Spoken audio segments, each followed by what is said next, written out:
Good morning. Good morning. We'll take a few minutes for everyone to join us. Thank you for being here. Feel free to say hi in the chat.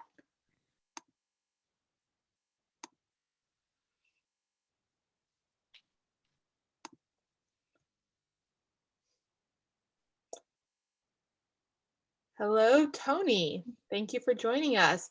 Nice. And when you are saying hi in the chat, you can say hello to both the panelists only, or use that drop down and select the panelists and all attendees and say hi to all of our fellow participants.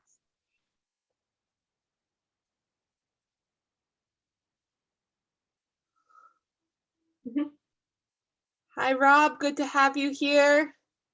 We've got someone from the UK. Cool. Good evening over there. We'll just take a few moments to let people join us.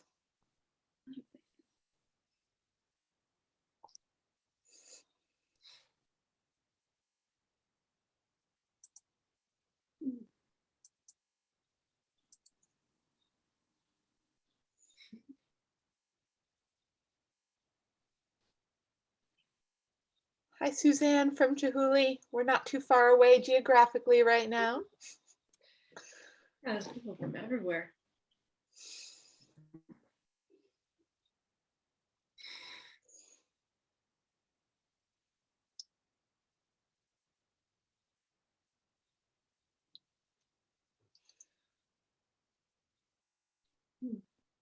We're so glad you all can join us this morning.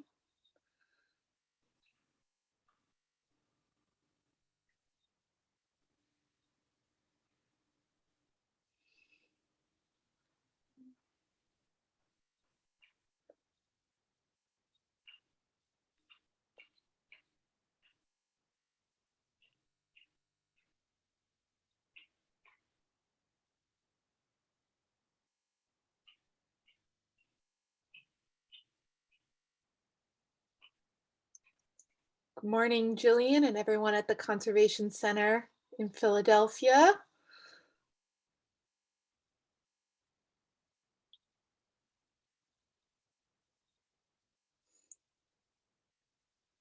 Leonard. Hello. Hi, Catherine.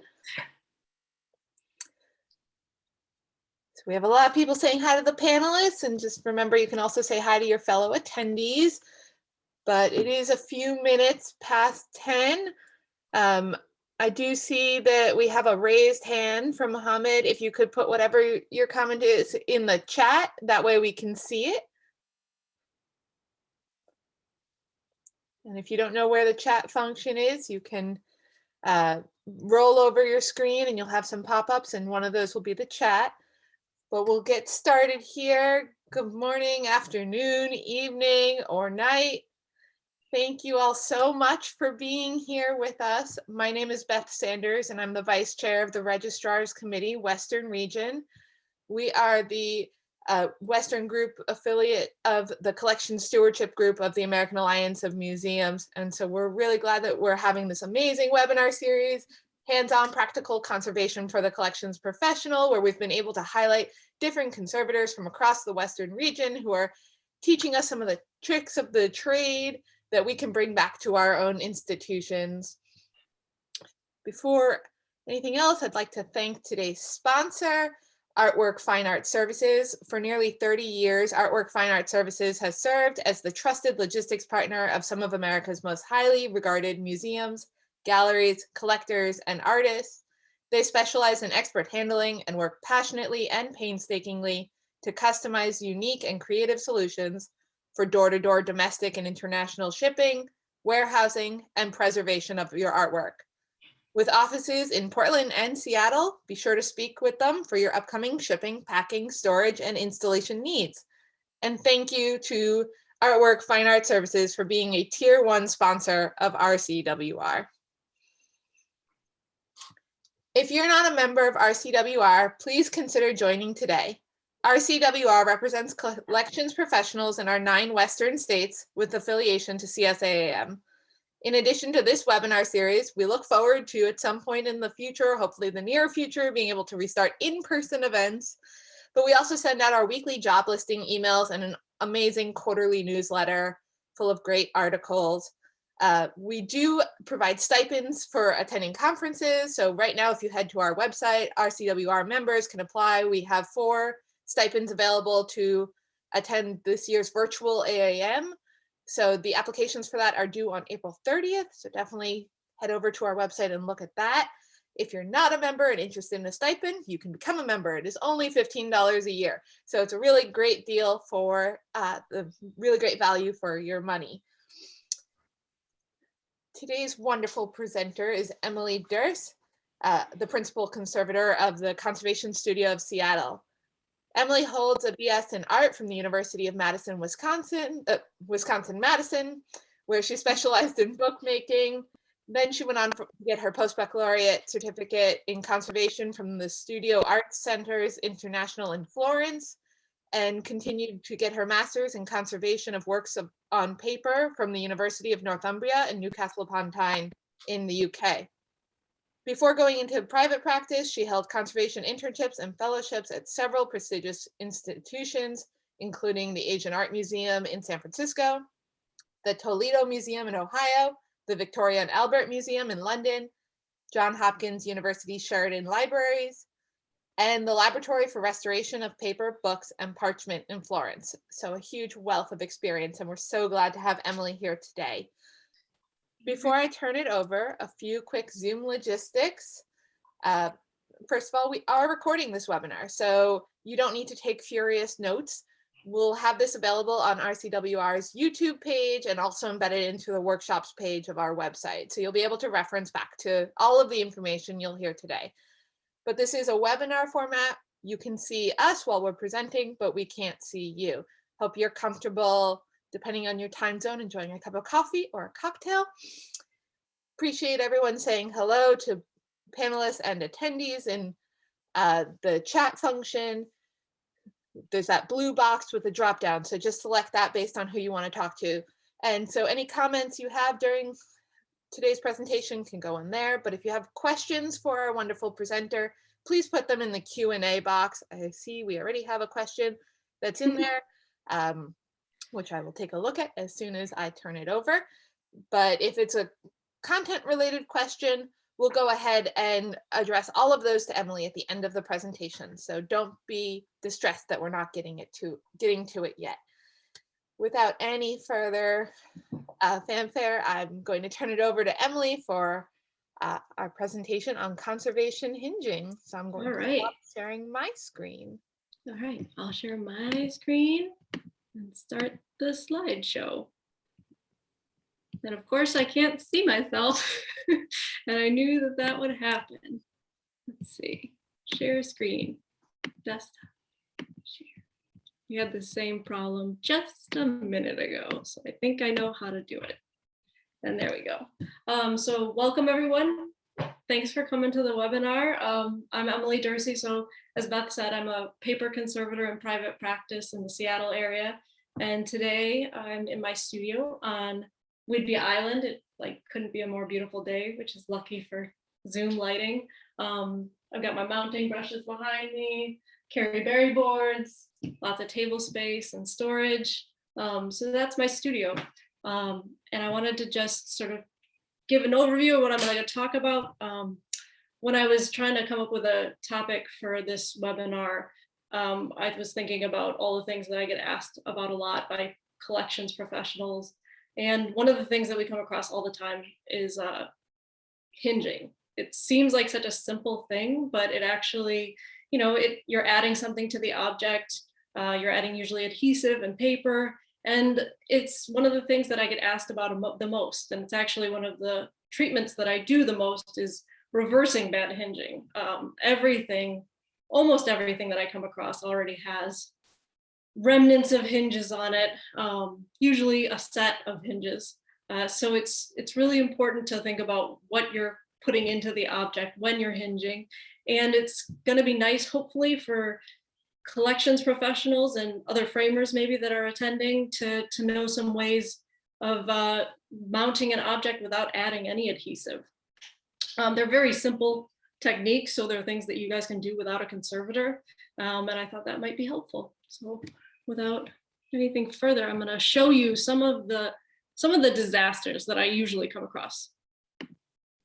This, from the first slide, this is a nice Jacqueline print. This was from a collection that all the pieces were like this. This woman had a lot of really nice prints that had just been hinged over the years a ton. I mean, this has everything. You see paper tape everywhere around all the edges. For some reason, they did paper tape corners and strips at the edges and at the top and the bottom for some reason. There's masking tape. There's remnants of linen tape hinges. And as you can see, anything that you put on the object over time is going to have some sort of effect going forward. So this piece was then subjected to light and has light damage. And the starch-based adhesive in the paper tape actually acts as an alkaline buffer. You can see in the areas where the paper tape was, it's lighter than everything else. And so those areas actually had some protection, but then you end up with a really upsetting sort of light and dark areas all over the place. It's very difficult to even out with conservation. It can be done, but it's not the easiest. So that's one of the common things. I'll show you some more. This one, it almost looks like part of the painting. This is a nice little Morris Graves painting I saw, and I snapped a picture because I knew I was going to be doing this webinar. You can see that little halo in the top, that strip. That's actually someone using a double-sided tape as a float mounting method. And that has some similar effects. They probably chose a fairly good double-sided tape with an adhesive that was pH neutral or alkaline, but then once it gets subjected to light and having a backing board that might be acidic, then you have this color change happen over time. Another problem that I run into all the time is like crazy overkill hinging. The one on the left, lots of masking tape. There's really no reason why this should have so many hinges. It was probably, it's a small piece and it really doesn't warrant that many hinges. And of course it's masking tape, which is also terrible. All of the adhesive in that masking tape over time is going to penetrate the paper and cause a lot of staining. It becomes more brittle in those areas. So it's a really big problem. The only reason you would probably want to use this many hinges is on a really big piece that you're float mounting. So it's, just classic overkill. The one on the right is just to illustrate the, usually you end up with a series of hinges. So when the piece gets hinged many different times, then all of those things are degrading at different rates. And it usually causes quite a bit of damage. A couple more instances of lots of hinges and lots of tape. The one in the center, it's so funny how often I come across a piece that's hinged all the way around without any reason. Like this has paper tape strips, just applied in different levels. Like you can see there's another level of paper tape that was applied before the second layer of paper tape. And it makes almost no sense. You have the rippling effect, which I'm going to show you a little bit more just in a second. But this is just sort of to show, on the left, you see the series of hinges, all different manners. You got a little T hinge there, a couple of V hinges. And this is just a case of, things getting framed multiple times over time and having a lot of different things added to them. The one on the right, again, you got masking tape and probably a pre-made paper tape hinge. So that's one problem. The most common problem I see, even more than color change, is just distortion. So the one on the left shows just the classic puckering of a couple of nice hinges. This had a window mount over it, so you can see there's a little square of heavier discoloration within the window mat that would have been caused by light damage.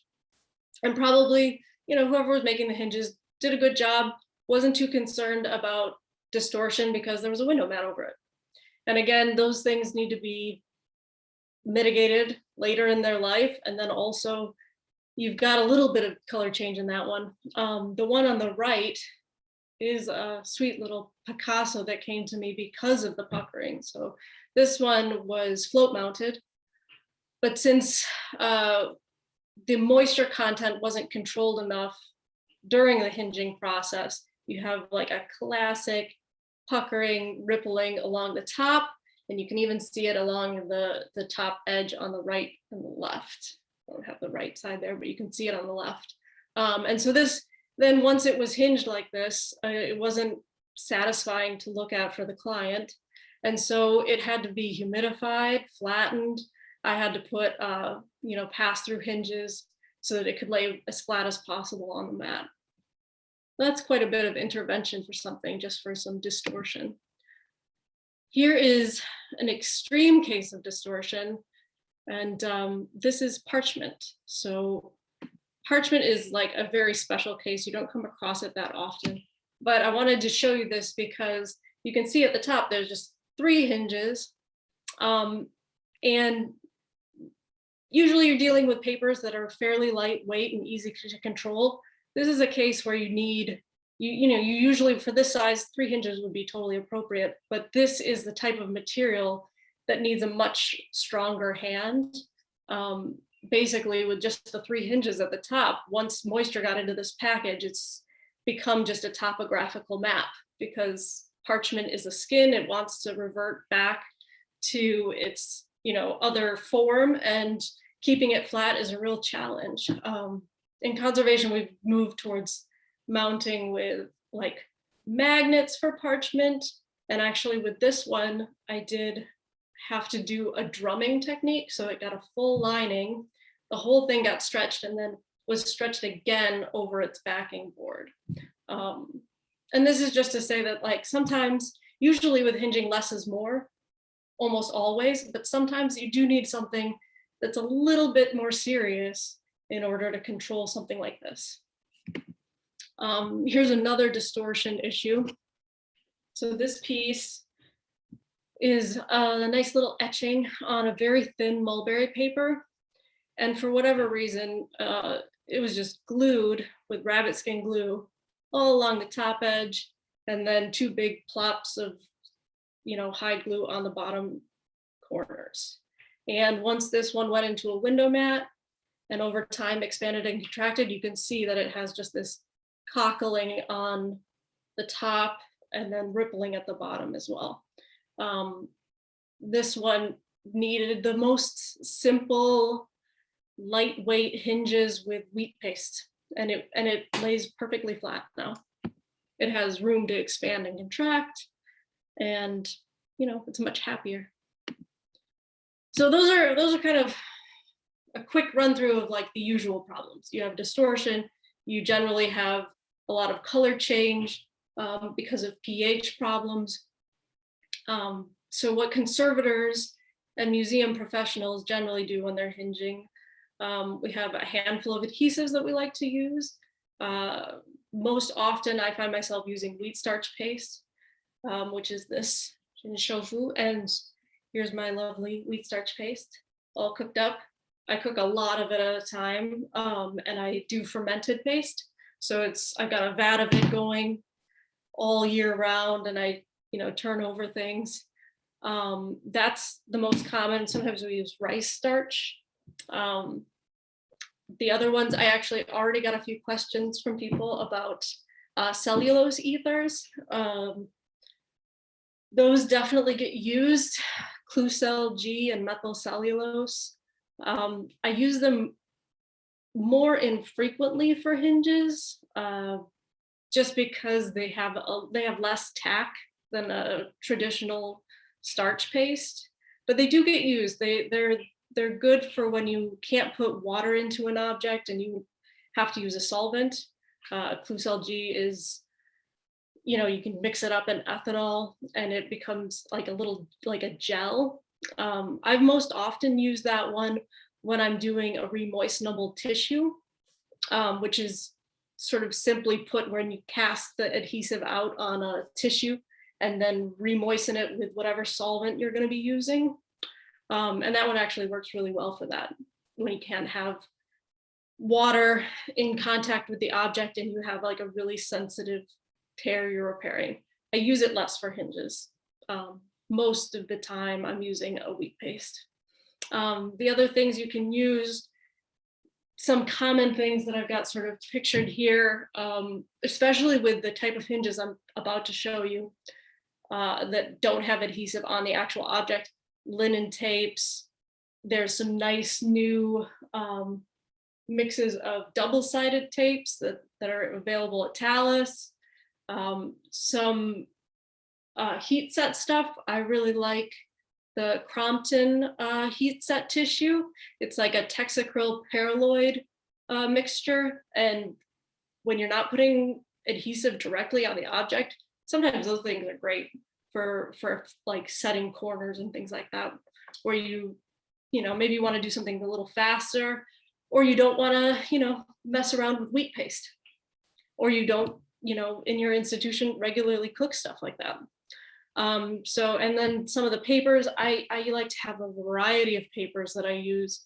So I have all kinds of weights of, mulberry papers and Western papers, and I tailor, my hinge exactly to the object. Types of hinges that we do, the traditional T-hinge is used a lot. I love to use a pass-through hinge. That's like my favorite thing to do, because usually when I'm called in to do the hinging, it's the piece that the framer doesn't want to touch. It's the really tricky float mounting or really, really big piece. I just got called in to do this crazy glitter bomb piece that was like 6 by 9 feet, and it was huge, and the framers just didn't want to touch it. It was full of glitter. The glitter was coming off. So usually as a conservator, you do those kinds of weird jobs. But what I'm going to show you now is what you can do as a museum professional without calling in a conservator. So let's get into that stuff. So the most obvious, everybody's going to have come across this, photo corners.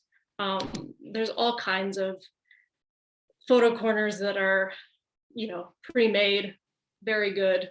You can get most of the nice archival photo corners at places like Gaylord or Talus, and they make all these, polypropylene, pre-adhesive photo corners.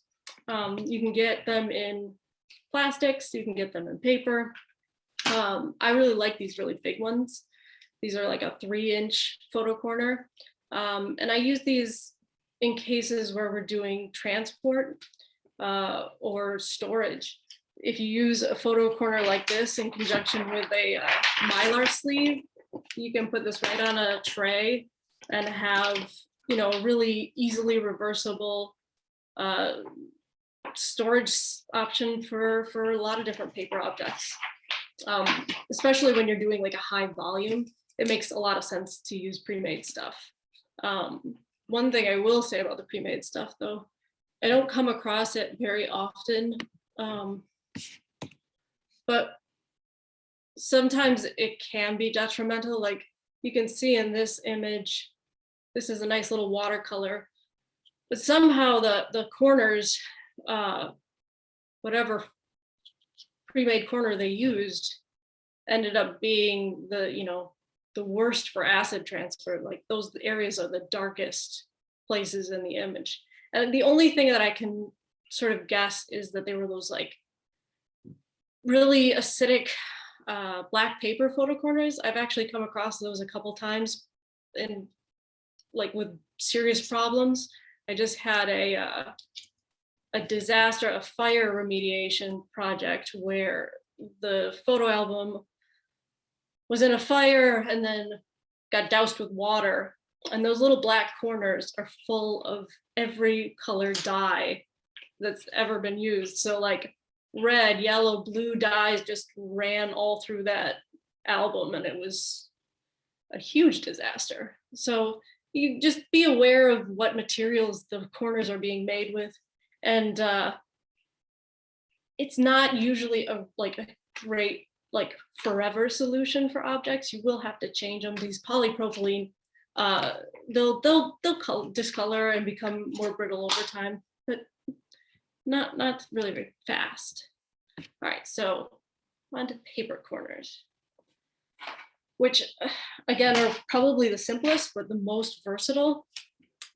This little diagram just shows you basically how to fold a perfect little corner, and I'll just fold one here. So the proportion is like 1 to 2, and you're just gonna fold it along that middle seam. And one trick that I did want to tell you is when I fold my corners, I always leave a little bit of an overlap. And it might seem like a simple thing, but it actually is fairly important, because if you're using something like a double-sided tape to stick this down, then you're going to leave a little gap unless you overlap. So then you can cut your corner, just trim it, make it nice. And what I like about these is you can tailor the paper, you can tailor the adhesive, you can change the sort of the overlap. So like a corner like this would be appropriate if you were just storing something, and then you just put regular corners on. But if you're going to have a window mat, then you can trim that top edge so that you don't have as much overlap. You can see, and then you can make the corners any size, any shape you want, and use any paper. And I really like to be able to tailor that. This one is probably the one that I use the most.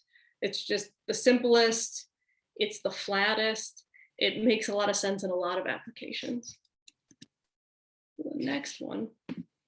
Oh, and this, I put this little picture in just because this is one of the few times I actually came across paper corners in the wild. It seems like such a nice thing to use, and yet I never see it. This one, unfortunately, was like very novel to find it, but it also isn't done very well. Like the paper is too thick.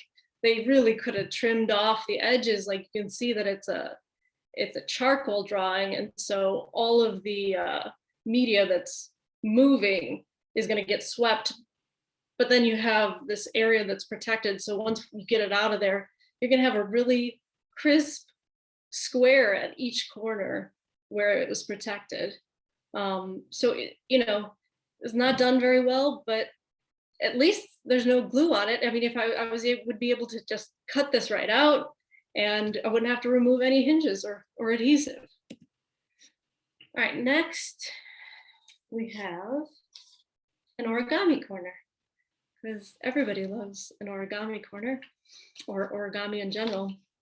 And this corner can be helpful in transport.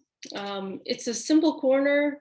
What's beautiful about this is that you can reverse it and then put it back together. So if you're gonna, need to have full access to the object at any time, or you're gonna want to, you don't feel like the object can be manipulated to get into the corners, because that's a big problem. So if it's a really brittle object, you might want to put it into a Mylar sleeve first, and then make these origami corners. Or if you have something that maybe is going to get handled, sometime during its life on a tray, then you might want one of these. So very simply, you can see through the diagram.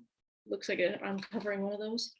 You're going to fold your triangle, fold the edges up, then you bring them back down. You got a little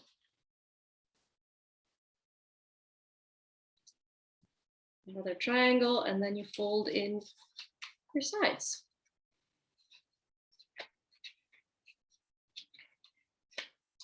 So again, I use this one sometimes when I'm transporting objects, and I like it because then I can, if I need to, open it back up. Once it's like actually secured down, you can open it, you know, you just have to be careful. But it's a nice soft paper, so it's really not going to do any physical damage to the object, lifting it out and having access. And it's nice to be able to have full access rather than having to get under an object and manipulating it and moving. You know, you have a lot of danger of putting some tears or some stress into the paper when you're doing those kinds of things. So that's origami corner. And I think I have a picture. If I can get to it. Now my slides won't advance. There we go. So this is the origami corners all done up. And this was just something that I did to have a slide of it. You can see that there's a little bit of depth to this corner. So normally I would set the corners with an adhesive and then put a plexiglass weight on it to just get it nice and flat.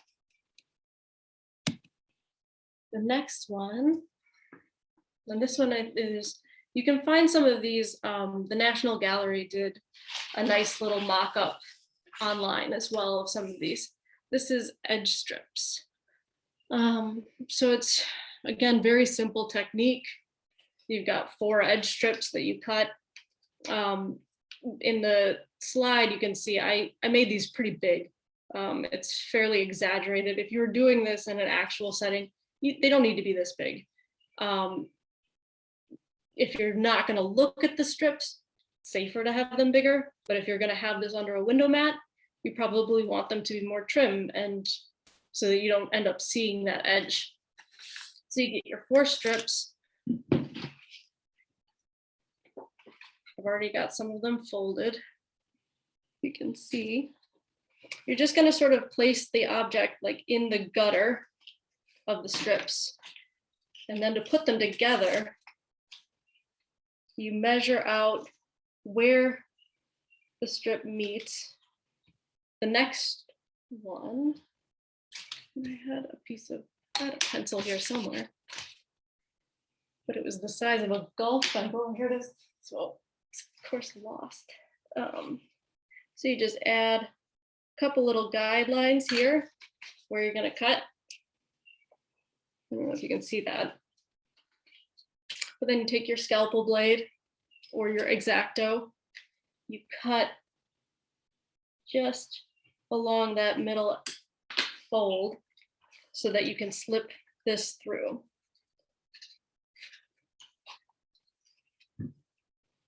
And then once you have all your, so you're going to do that on all 4 sides. I'll show you the one I've got done. So once you have that done, you got them secured. You can just then secure this down along these edges, and there's no adhesive touching the paper. This is a great method when you have edge tears. It keeps those down and secured. You can secure this now with anything. You can use more paper hinges at the corners to keep it down. You can use paper tape. In a pinch, when I'm actually just transporting things from the city back to my studio, I use glue tape. It's only temporary and it'll get the job done just for the minute while it's there, and then it's secure and flat. Let's see. The next one is very similar, and this is an edge wrap. This is essentially the edge strips, but it has a backing. And this is good for very fragile paper, especially like if you're going to be taking it on and off, which it's possible that you would. You have that like secondary backing. So this is again a technique where you're just going to cut your paper to size. It should be roughly an inch around each side. You then fold along each edge.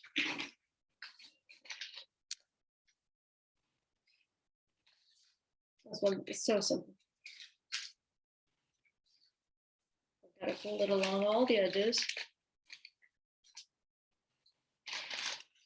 And then I'm going to open it back up. And then you just cut sort of cut your corners.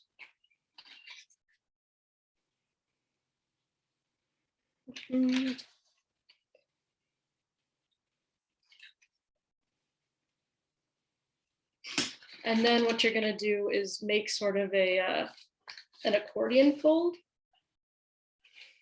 don't know if you can see that.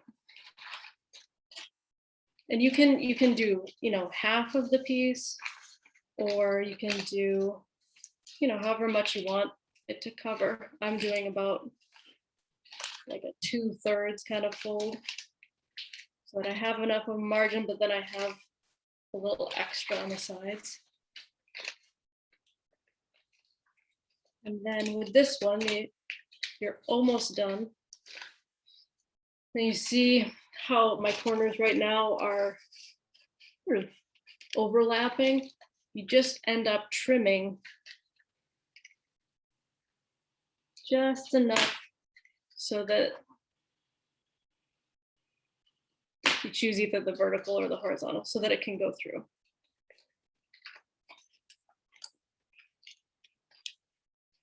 Do that little snip I had to make. So now you have a package.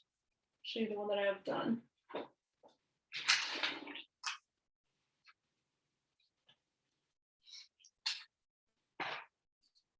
It's kind of like a sling.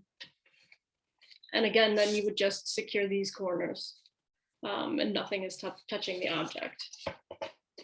The kind of paper that I'm using, it's all sort of a strong, lightweight Japanese paper that's, you know, fairly easy, but you could use any paper. Any paper that's like a clean, neutral paper is a good idea. All right, so those are pretty much, they're sort of a variation on the theme of the same theme. And what I'm going to show you next is like a totally different thing.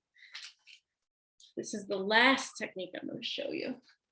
So this is welding of plastic. One of the great things that has been like brought on, I don't know how long ago it was, the ultrasonic welder for making encapsulation sleeves. It's a really cool machine made by a book conservator, Bill Minter, who I worked with at Johns Hopkins. It makes beautiful welds of Mylar, but it's also like very expensive, and if you're not doing it all the time, you definitely don't need that. I think the only one that I know of in the area is at the Seattle Public Library, because they do a lot of encapsulation. And that makes beautiful spot welds, and then it also makes like beautiful line welds. So you can take, you know, any Mylar sleeve or 2 pieces of Mylar and make a custom encapsulated envelope for a piece. But when you don't have, you know, the need for a machine like that, you can do it with a soldering iron. So I'll show you my cute little soldering iron. This is my soldering iron setup. And I like this. This is a Weller. I don't know what model it is, but it's the important thing is that I can change the temperature. I can dial it up and down and have it be pretty accurate. Mylar has a melting point of about 490. And so I've got it dialed in to exactly 490, and it doesn't take very long to heat up to that. I've got, I'll show you this, all of these different tips for different applications. Most of the time, if I'm sort of welding something, I'm welding an edge, so I use a flat tip just to do that. Occasionally, if I need to get like a spot weld, it's not the easiest thing to do a really elegant spot weld. So I end up using thin tips, and I will burn right through the Mylar in the right spot, sort of for my weld, and it creates like a little ring of welded plastic. It's not nearly as strong as the ultrasonic welder, like you can pop those open if you need to, but it does the job. It definitely melts the plastic, and your studio will smell like melted plastic afterwards. So I'm going to show you my little. I'm gonna weld at least one edge of this little sleeve that I have. So I've got my flat tip, I've got my plastic, I've got a metal ruler, and I set that up just on the edge. My soldering iron is right up to 490. And the metal ruler will help stop the edge. So here we go. It melts so easily. I usually just do a bevel in a way on one side, go along that edge, flip it over, and do the other edge.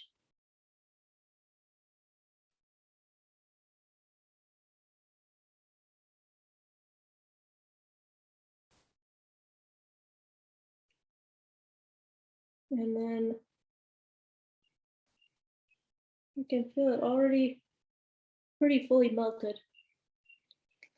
And then you have a weld. So that you can keep going and make it a little thicker if you want it to be a little bit stronger, but that's going to hold. And you can do, your full encapsulation then of all the edges and have a nice, neat little package. Or, if you just want to make sure that it's not going to slip out of here in transportation, you could do a couple of spot welds right here and here, and then it's secure. And really, those are all the things I kind of wanted to show you. I'm happy to answer questions about adhesives, about any of the techniques, and that's what I wanted to show you today. Hope I didn't go through it too quick. Thank you, Emily. We will go back to the regular view. Can you see? Now I can see. We do have quite a few questions that have come in, and so thank you to everyone for putting their questions in the Q&A section. So I will start with Rob's question because he emailed this one ahead of time, and we did touch briefly on some of these. So he's saying he's been a framer since 1971, and in the industry, rice starch was the go-to adhesive. And then wheat starch became the recommended, then methyl cellulose, and now Clisol G, as we spoke about. And all adhesive require a learning curve, and he still likes rice starch as he finds it easier to use. Does the conservation community frown upon framers using any of the different adhesives he's mentioned? So what I would say to him is rice starch is great, wheat starch is great. Those like starch-based adhesives are really time tested. I always seem to default to wheat starch if I'm going to do any sort of hinging, but that's because that's what I'm most comfortable with.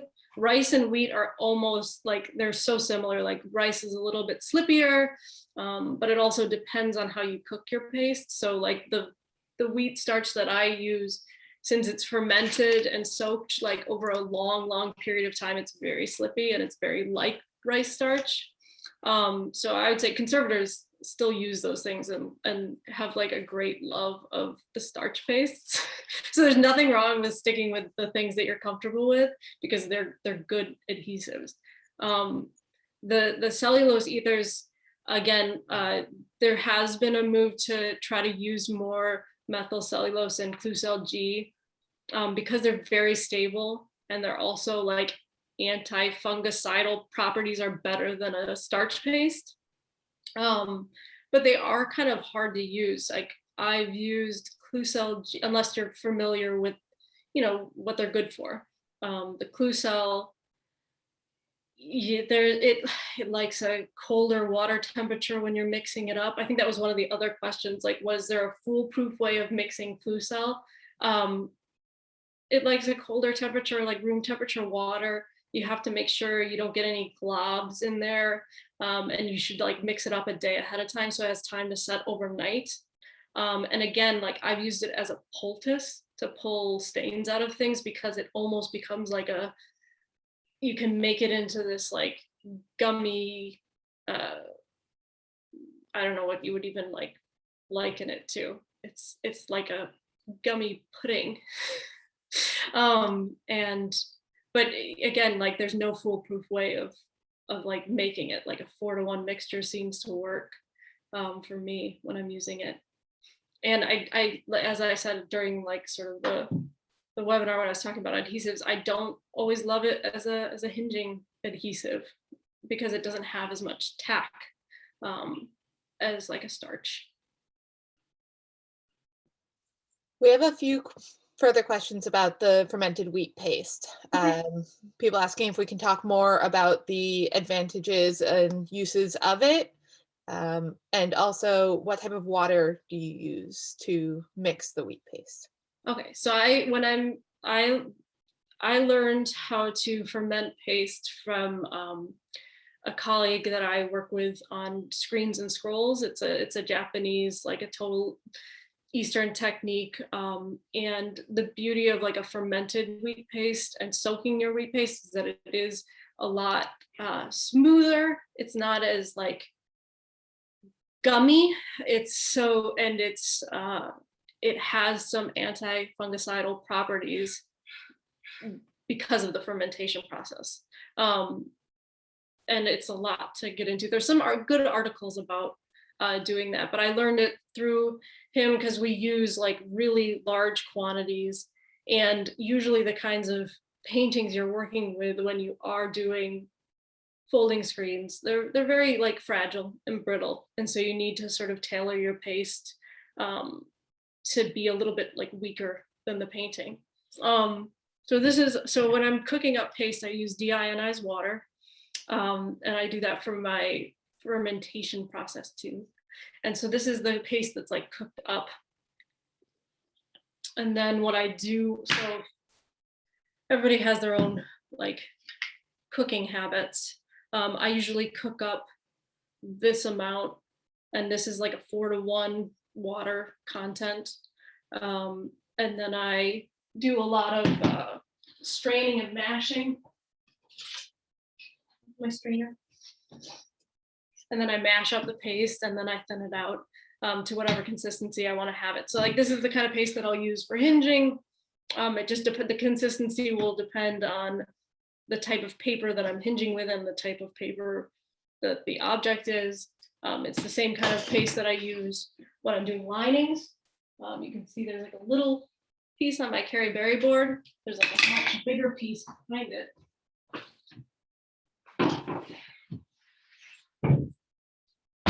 So it's like a really versatile type of paste.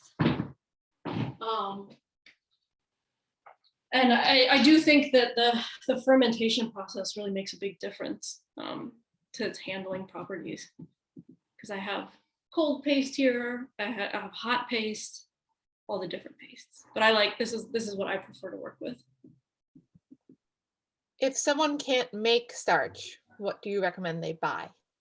You can make a cold starch paste.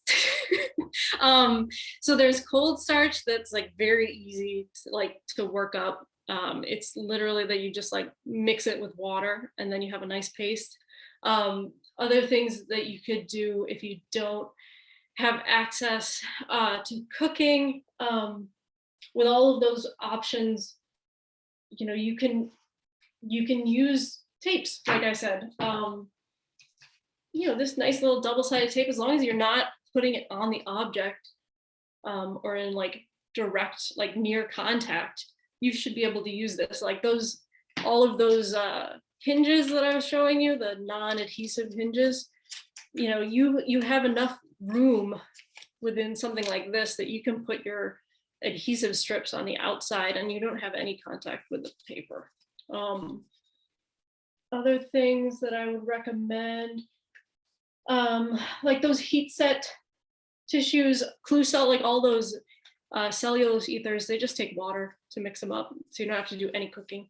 So methyl cellulose would be good, Clucell. I have other adhesives, but they're like even more probably difficult to mix up. Sturgeon bladder.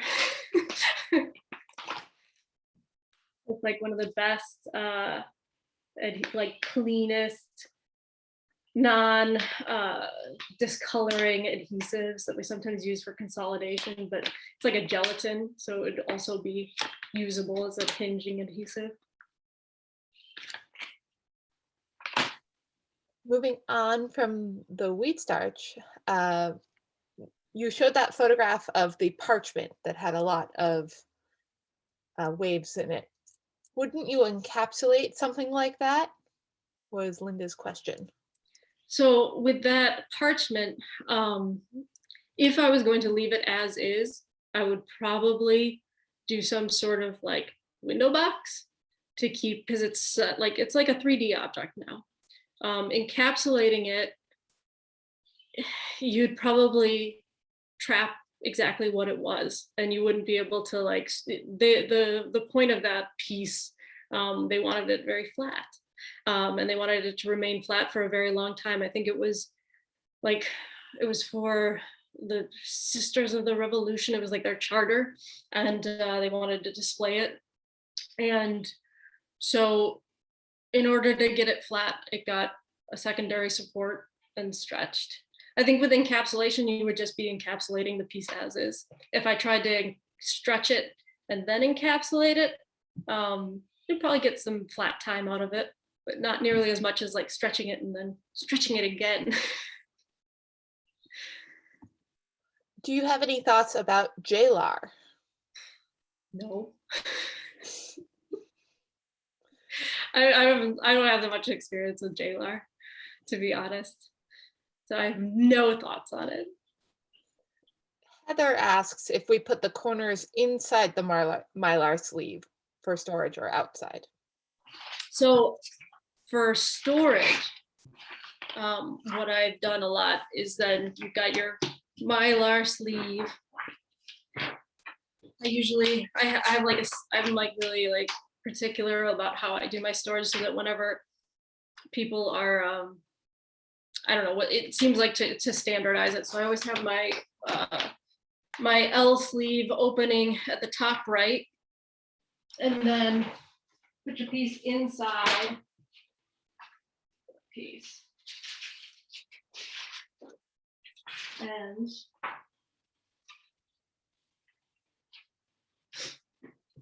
And then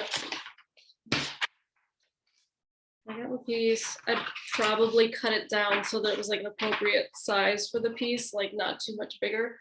But then I would secure it on the outside with these corners, whether they're paper or like a pre-made. And I usually only do two. Unless you're doing it under a window mat, you only really need those two to secure it, because then once you put it at the top right corner where you've got your opening, it's not going to open. So it'll be secure there. You got your like seam at the bottom and at the left side. And then if anybody needs to get in there, it's much easier to take out that one corner rather than having 2 or 4 secured corners. And that's how I like to do it. This feels fairly intuitive.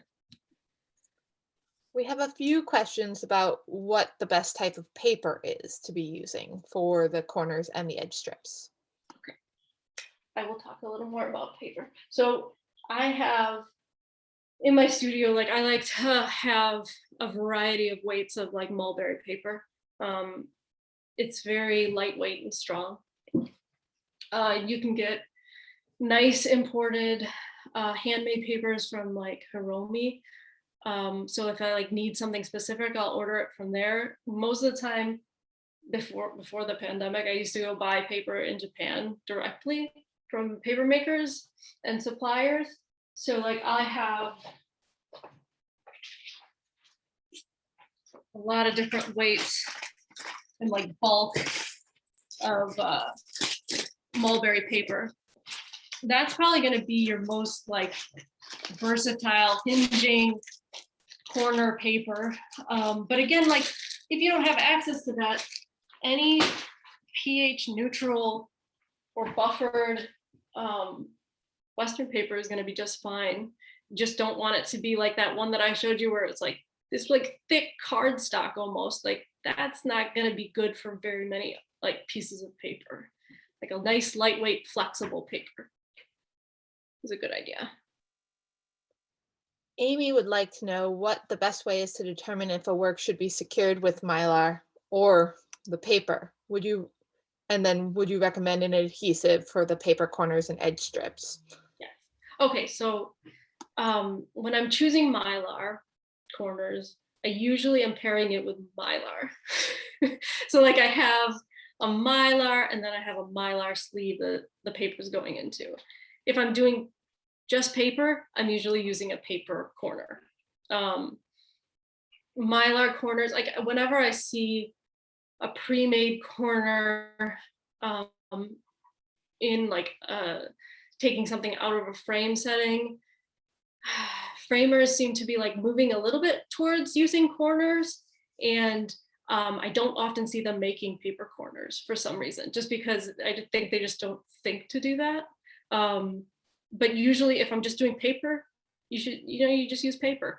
And the adhesive that I would choose would be a factor of like whether I could put the piece in, like if I had to do it all at the same time, like I was saying, like if I have a really brittle piece that I can't manipulate into the corners, then I'll probably do like a heat set adhesive on the corners. And if I can take it out and have my corners set ahead of time, I'll use wheat paste so that I'm not like adding any moisture while I'm doing that operation.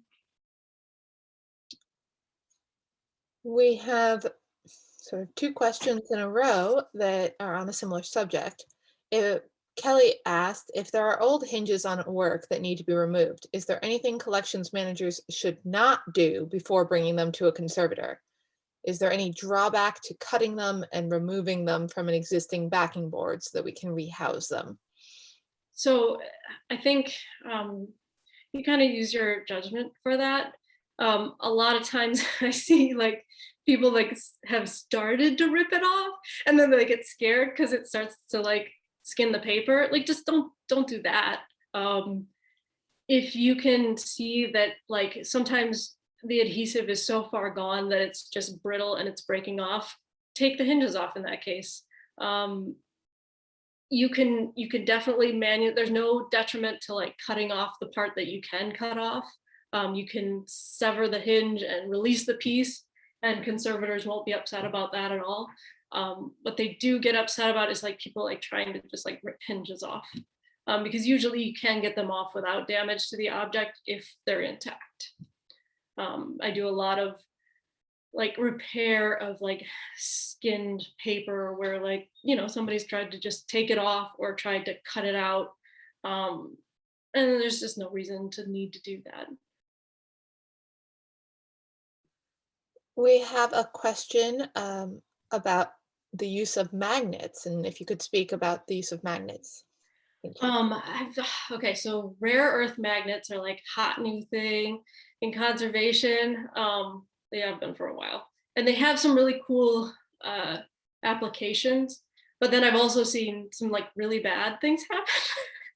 So like I just recently saw a blueprint that was hung with magnets, and somehow it was bizarre. The magnet, I don't fully understand how this happened, but the magnet had continued the printing process.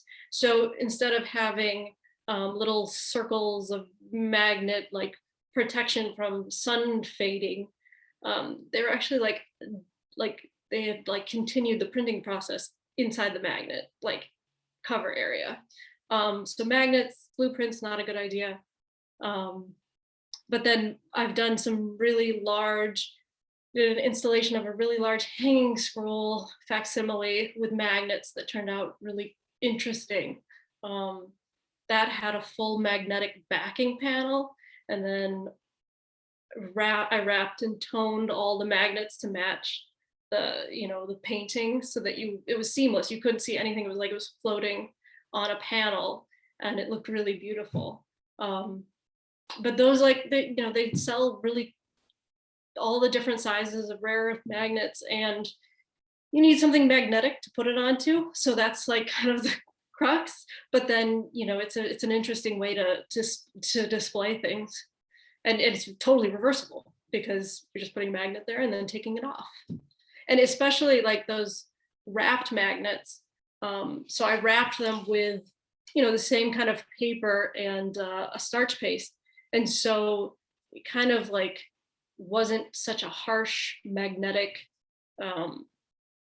attachment to the backing, and it was easily moved or reversed. So that can be a cool display. Thanks. I'd like to point out, Christian put a link to Paper Connection in the chat. Oh, you only sent it to the panelists. Oh, we'll have to resend it to all the attendees as a great source for conservation paper. So we'll share that with everyone. Nice. But we have a question about the Mylar. Do you weld the Mylar with the document already inside the sleeve? So if you're gonna encapsulate the entire thing, you have to. So give yourself like enough of an edge so that you're not gonna like that. I mean, the soldering iron, if you don't have one that you can dial the temperature, it'll get up to 600-700 like in a second. And so you definitely want to have enough of a margin around it that you're not going to like accidentally slip into the paper. Need to unmute myself. We were also received the question from Catherine. When you're doing the spot weld, are you right along the edge, or is it the width of the tip, the distance? So when I'm doing the spot weld, so I think hopefully it's cool enough now. So you could do a spot weld with this one too, this tip. So this is the I don't know, you can't see, it's too small. This is like the flat tip. You can, if you're like very practiced and careful, you can melt the plastic to the other side of the plastic without burning through. With this one, I've done like X's that have been successful.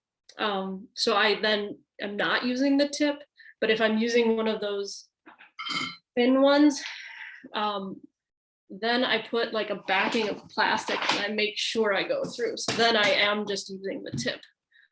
Maybe I can show you, if you can see. Let's see if I can get a good look. Can you see that little dot? So that one, I don't know if you can see, but it goes all the way through. So that's just the tip going right through this plastic and then another piece of plastic.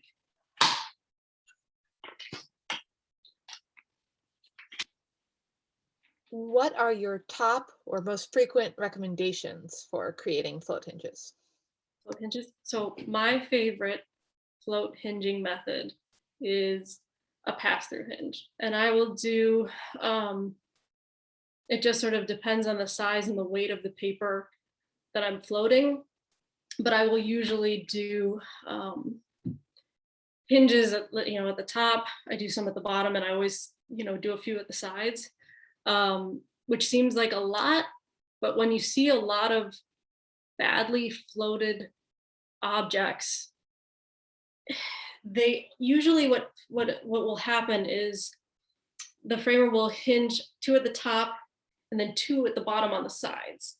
So you always end up with a bowing, like it always ends up curving like this. It's like nice curve, and to avoid that, I do those side hinges, and it usually works. So I'll do a feathered edge on my hinge. I make my hinges really long. And then I cut a beveled pass through in my mat, like about a 1/4 inch inside. And then it's as long as you control the moisture when you're putting those hinges on, you end up with a really flat result that's been mostly like really lasting.